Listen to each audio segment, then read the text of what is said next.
उसको बताइए उसको कौन सी सजा मिलनी चाहिए। हम तो आज नहीं कहते कि उसका इनकाउंटर करो, बिल्कुल नहीं, उसे भी कानून के दायरे में। ये हम उस वाले पुलिस अफसर को मान रहे हैं जो मुंह से ठाए ठाए ठाए ठाए कर रहा था, भला डरा तो रहा था। वहां पे जितने पुलिसकर्मी खड़े थे, भैया निकालना चाहिए बगल से पिस्टल और सीधा तान देना चाहिए, लेकिन नहीं, कोई नहीं बोल रहा। मंत्री का बेटा है साहब, यह बेईमानी है आपकी। गाड़ी किसानों के ऊपर चलती है, वो बेईमानी नहीं है। किसान इस देश के नहीं है क्या? ये सरकार ना किसान की सुनती है ना जवान की सुनती है तो सिर्फ और सिर्फ बजरंग दल और आरएसएस। गृह मंत्री जी के मुंह पे एक चाटा है और माननीय मुख्यमंत्री जी के भी मुंह पे एक चाटा है, प्रशासन द्वारा मारा गया है। ये धुआं एक घर से उठा है और ये पूरे देश में ना छा जाए तो कहे। योगी जी माफिया नहीं, आप बता दीजिए उन पे कितने आरोप लगे हैं? 70 से ज़्यादा मुकदमे उन पे हैं। एक चीज़ बताइए, 70 से ज़्यादा मुकदमे हैं नहीं हैं?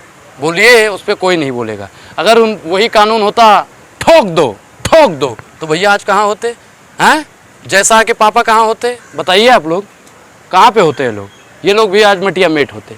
लेकिन तब कानून का राज था और इस सरकार ने कानून की धज्जियाँ उड़ा दी है, बाबा साहब की धज्जियाँ उड़ा दी है, संविधान की धज्जियाँ उड़ा दी, लोकतंत्र की तो ऐसी तैसी कर ही दिया है इन्होंने।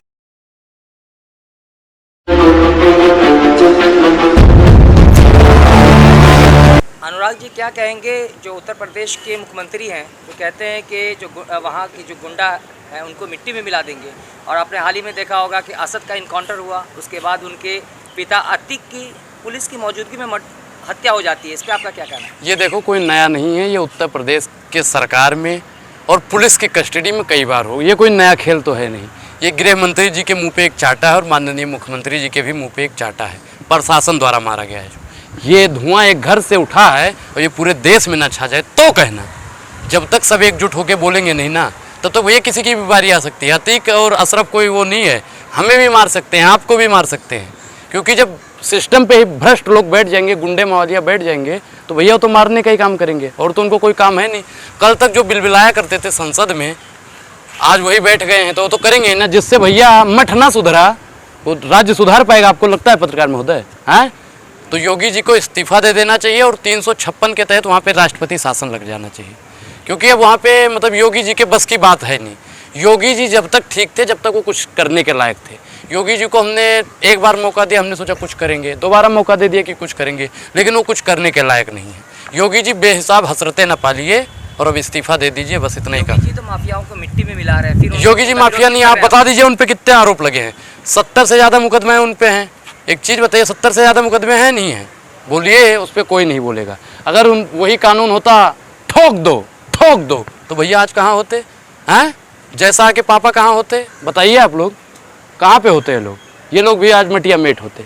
लेकिन तब कानून का राज था और इस सरकार ने कानून की धज्जियाँ उड़ा दी है, बाबा साहब की धज्जियाँ उड़ा दी है, संविधान की धज्जियाँ उड़ा दी, लोकतंत्र की तो ऐसी तैसी कर ही दिया है इन्होंने।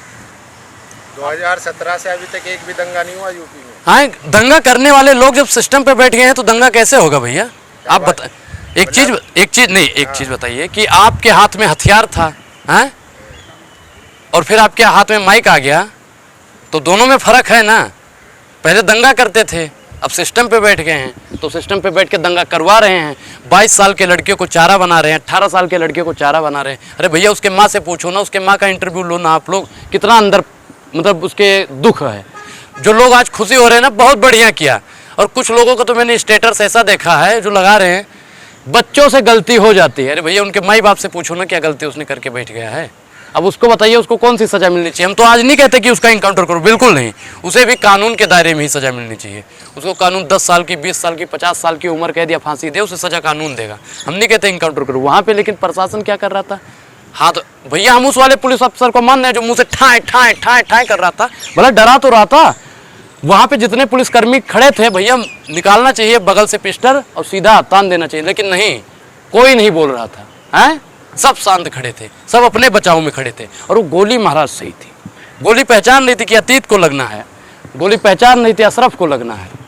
ये कहीं ना कहीं सिस्टम पे बेईमानी है। और 7-7 लाख जिनके घर पे महाराज छत नहीं है, उनके पास 7 लाख का असलाहा कहाँ से आया, ये बात पूछता है भारत। उनको रिमांड पे ले जाना चाहिए, उनको जेल में प्रशासन भेज देती है, इसमें भी कहीं ना कहीं बेईमानी है। उमेश पाल की माँ जो दुआएं दे रही हैं कि उनको जो है न्याय मिल चुका है। अरे देखिए, न्याय कानून देता है। अगर आपको कानून पे विश्वास नहीं है, बंद करवा दीजिए। हम टैक्स भैया किस लिए देते हैं? आप हमारा टैक्स भले ही बढ़ा देते हो, हम तब भी नहीं पूछते हैं कि आपने टैक्स क्यों बढ़ाया। हम सोचते हैं टैक्स इसलिए बढ़ा होगा ताकि पुलिस और फोर्स मजबूत होगी। टैक्स इसलिए बढ़ा होगा कि जज साहब जल्दी हमारे हक में फैसला सुनाएंगे। लेकिन नहीं, सबके सब सो रहे हैं। जज साहब की नियुक्ति बंद होनी चाहिए, नहीं होनी चाहिए? जितने भी पुलिस वाले वहाँ पे 17 थे, उनको भैया सस्पेंड कर दिया है, बर्खास्त कर देना चाहिए हमेशा के लिए कि तुम्हारी मौजूदगी में ऐसी घटना हो जाती है और तुम मुंह पे ताला लगा के बैठ जाते हो। ये पुलिस वालों की नपुंसकता है या नहीं है? बताइए। बताया जा रहा है कि अतीक अहमद का जो तार जुड़ा हुआ था लश्कर तैयबा से जुड़ा हुआ था। और इनके तार कहाँ से जुड़े हुए हैं? इनके तो बजरंग दल वालों से जुड़े हैं ना। क्या बजरंग दल वाले संगठन पे बैन लगना चाहिए, नहीं लगना चाहिए? हैं? आरएसएस का आतंकवादी निकलता है तो बजरंग दल का भी आतंकवादी ही निकलेगा। हैं? अरे भैया, बजरंग दल और आरएसएस का क्या काम है इस देश में? आतंक फैलाना? हैं? बोलिए पत्रकार महोदय, आप पढ़े लिखे पत्रकार हो, बोलो ना, क्या काम है इनका? कोई नहीं बोल रहा है उस पर। उत्तर प्रदेश राम राज्य की ओर बढ़ता जा रहा है। राम राज्य की परिभाषा क्या है? यही कि 2 को मारो 3 पैदा करो, ये राम राज्य है। और राम राज्य में मतलब कि क्या है कि मुसलमानों को ही मारो। राम राज्य में क्या है कि न्याय को मत मानो, संविधान की धज्जियां उड़ा दो। हम क्या माफिया मैडम कोई भी हो, माफिया कोई भी हो, हम माफिया के पक्ष में नहीं। हम क्या कह रहे हैं? हम अरे बात देखो, आधी बात ही सुने, पूरी बात हमें बोलने दीजिए। या ऐसा करिए, आप हमारे बगल में आके आप ही बोल दो, हमें बोलने की जरूरत ही नहीं है। मुसलमान वाली बात गलत बोल रहे हैं। अरे हम भैया पूरी बात बोलने देंगे। आप बोलते रहिए और बोलिए। और कुछ बोलना है आपको? पेट भर गया? पेट भर गया? शाम को 5,000 खाते में आ जाएंगे। पेट भर गया होगा अब आपका। सुनिए, दुबे जी को भी मारा गया है। सुनिए, हम कह रहे हैं कि दुबे जी को मारा गया, ठीक, लेकिन क्या दुबे जी को मार के या फिर अतीक अहमद को मार के, उमेश पाल को मार के संविधान और न्याय मजबूत हो पाएगा? बताइए। अतीक अहमद ने मारा ना, इनके भाई ने मारा ना। गलत है, मैं तो कहता हूँ गलत है। गलत है, उसको कोर्ट सजा देगी। मैं कह रहा हूँ कोर्ट सजा देगी, कोई भी हो। मुझे भी अगर कोई यहाँ पे मार के चला जाता है तो मैं नहीं कहता हूँ कि उसका इनकाउंटर करो, नहीं, उसको भी कोर्ट ही सजा देगा। कोर्ट है उसके लिए। अब आप लोग कोर्ट को मजाक बना के। कल उन्नाव जो रेप पीड़िता थी, उसके परिवार पे हमला हुआ है, क्या कहेंगे? भैया देखो, उनके कुलदीप संगर ने हमला किया नहीं था पहले? भैया रेप किया, बाद में घर वालों को मार दिया। ये तो चलता रहता है। उन्नाव में तो ये सब चलता रहता है। महाराष्ट्र में माननीय गृह मंत्री जी जैसा के पापा रैली कर रहे थे, 11 लोग मर गए, उस पर कोई टीवी पैनल वाला नहीं बोल रहा है। सब अतीक अहमद चला रहे। महाराज कब तक दावा कर रहे हैं ना कि हमने सारे माफिया मिट्टी में मिला दिया? ये भैया जैसा के पापा बिहार में गए थे, गए दंगाइयों को उल्टा टांग देंगे।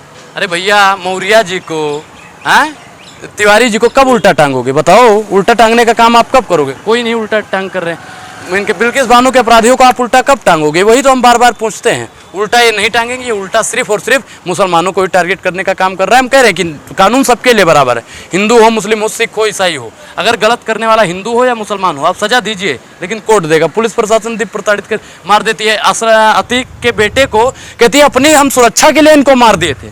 अब एक चीज बताइए, जब असरद के और उनके भाई के अतीक को जब गोली लग रही थी, धड़े धड़े पौज, भाई साहब फिल्म की शूटिंग चल रही थी। आप एक चीज बताइए कि इससे पहले कभी देखा है आपने फिल्मों के अलावा? मुझे तो लगता है उत्तर प्रदेश के माननीय मुख्यमंत्री जी आजकल हिंदी मूवी ज्यादा देख रहे हैं, तभी वही पोज दे रहे हैं। अच्छा एक चीज बताइए, कैमरा है ना, हम जिस तरफ मुंह घुमाते हैं ठीक उसी प्रकार कैमरा घूम जाता है। ठीक उसी प्रकार वहां पे मीडिया, एक तो पुलिस वाला मोटा गंजा सा है, उसमें आपने देखा होगा, अगर ध्यान से देखोगे ना, वो बार बार ऐसे देख रहा है कि पीछे से आ रहा ही नहीं आ रहा, आ रहा ही नहीं आ रहा। जब तक वो आता है नहीं, क्यों हो जाता है कि महाराज कभी हमें गोली ना लग जाए। बताओ ये बेईमानी है नहीं है? आप अपनी सुरक्षा के लिए उसके बेटे को मार देते हो, क्या उस समय उसकी सुरक्षा के लिए आप उनको नहीं मार सकते थे? बताइए, क्या आप रिवॉल्वर नहीं निकाल सकते थे? बताइए पत्रकार महोदय। ये तो वही बात हुई ना, जिस तरीके से तो प्रशासन ने उसे पकड़ तो लिया। अरे पकड़ लिया, बहुत बढ़िया काम किया है भैया। उन तीनों लड़कों को भारत रत्न दे दो और इन जितने भी पुलिस वाले वहां पे थे उनको भी पुरस्कार दे दो। आप कह रहे हो कि जो नहीं पकड़ के, वही तो कह रहे हम ये नहीं कह रहे हैं, हम ये नहीं कह रहे कि मार दो। आप उनके बेटे को कह रहे हो कि भैया हम 50 जनों के बीच में खड़े हैं, आज हम बहुत बड़े बब्बर शेर हो गए कि आप लोगों पे हमला कर देंगे। उनके लौंडे को मार दिया गया ढेर। डैनी का बेटा शेर और अतीक का बेटा ढेर, यही प्रशासन कर रही है, चुन चुन के मार रही है। दंगाइयों को भैया कोर्ट पे इनको विश्वास नहीं है तो वहाँ पे राष्ट्रपति शासन लग जाना चाहिए। और माननीय द्रौपदी मुर्मू जी से भी कहना चाहते हैं कि अब योगी जी का सिस्टम खत्म हो गया, अब योगी जी को इस्तीफा दे देना चाहिए ताकि आने वाले समय में किसी और का घर न जले। अजय मिश्रा टैनी के बेटा तो माफिया नहीं है, हाँ? एक मंत्री के बेटा है। मंत्री का बेटा है साहब, यह बेईमानी है आपकी। गाड़ी किसानों के ऊपर चलती है, वो बेईमानी नहीं है। किसान इस देश के नहीं है क्या? ये सरकार ना किसान की सुनती है ना जवान की सुनती है तो सिर्फ और सिर्फ बजरंग दल और आरएसएस वालों की सुनती है साहब। नहीं तो अभी तो आरोपी है ना, जांच पूरी थोड़ी हुई है। जांच कौन करेगा भैया? हम कह रहे हैं जांच एजेंसियां दीजिए ना मुझे 1 घंटे के लिए। भारतीय जनता पार्टी के सभी नेता जेल में होंगे, पत्रकार महोदय, सभी नेता 1 घंटे के लिए मांग रहा हूं। मैं नहीं कह रहा 1 साल के लिए दे दो, और ना मैं कह रहा हूं किसी राजनेता को दे दो, मैं कह रहा हूं सिर्फ हमें दो, अनुराग को दो। 1 घंटे के अंदर सारे जेल में माफिया होंगे, और सबसे ज्यादा माफिया बैठे हैं तो भारतीय जनता पार्टी में बैठे हैं। भारतीय जनता पार्टी का खिलाफ करने के लिए आपको कितना पैसा मिला है? भारतीय जनता पार्टी को दलाली करने के लिए जितना पैसा आपको मिला है। बार बार पत्रकारों से यही बात बोलते हाँ? हैं, आपके अकाउंट में पैसे आ जाएंगे। आप आज बता दो खुल करके कि कितने पैसे आपके सामने। भैया मैं क्या कह रहा हूँ कि मैं जनता के सवाल उठाता हूँ, मैं अपने सवाल उठाता हूँ। मुझे यह अधिकार संविधान ने दिया है, और संविधान ने आपको भी उतना ही अधिकार दिया है, लेकिन आप लोग संविधान का दुरुपयोग कर रहे हो। सुनिए, एक तरफा कौन सा वोट दिया मोदी जी को और सवाल पूछेंगे कांग्रेस से, वोट दिया मोदी जी को सवाल पूछेंगे ममता बनर्जी से। भैया हमने वोट दिया है तो अभी तो सरकार से सवाल पूछेंगे। अगर आपको दिक्कत लग रही है तो मोदी जी से बोल दो इस्तीफा दे दे। समय तो ऐसा ही पूरा हो गया ना उनका, इस्तीफा दिलवा दो उनसे, सवाल नहीं पूछेंगे। और कोई भी सिस्टम पे बैठेगा अगर ऐसा भ्रष्ट काम करेगा तो अनुराग सवाल पूछने का काम करता था, करता है।